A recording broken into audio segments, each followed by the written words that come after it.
अफगानिस्तान उपरे पुणी पाकिस्तान आक्रमण शोइथिबा अवस्था 11 जन शिशुक मृत्यु। पाकिस्तान विमान आक्रमण में अति कम 13 जनक मृत्यु होइथिबा दाबी करिछि तालिबान। एथिरे 11 जन शिशु सामिल अछंती। समस्त घरे शोइथिबा समय आक्रमण होइतिला। तालिबान मुखपात्र जबीहुल्लाह मुजाहिद को अनुसार 11 शिशु जड़े महिला और जड़े वृद्ध व्यक्ति प्राण हराइछंती।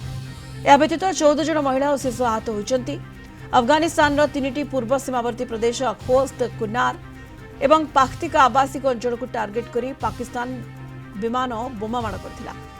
खोस्तार अंचल में 9 जनक मृत्यु होइछि। पाख्तिका अंचल में अन्य एक आक्रमण में 3 जन शिशु प्राण हराइछंती।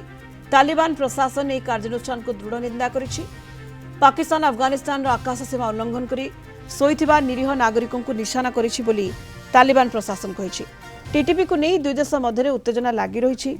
टीटीपी आतंकवादी अफगानिस्तान माटी व्यवहार करी पाकिस्तान उपर आक्रमण करुथुबा इस्लामाबाद दाबी करि आसुछि, जहाको तालिबान सबुबेले अस्वीकार करि आसिछि।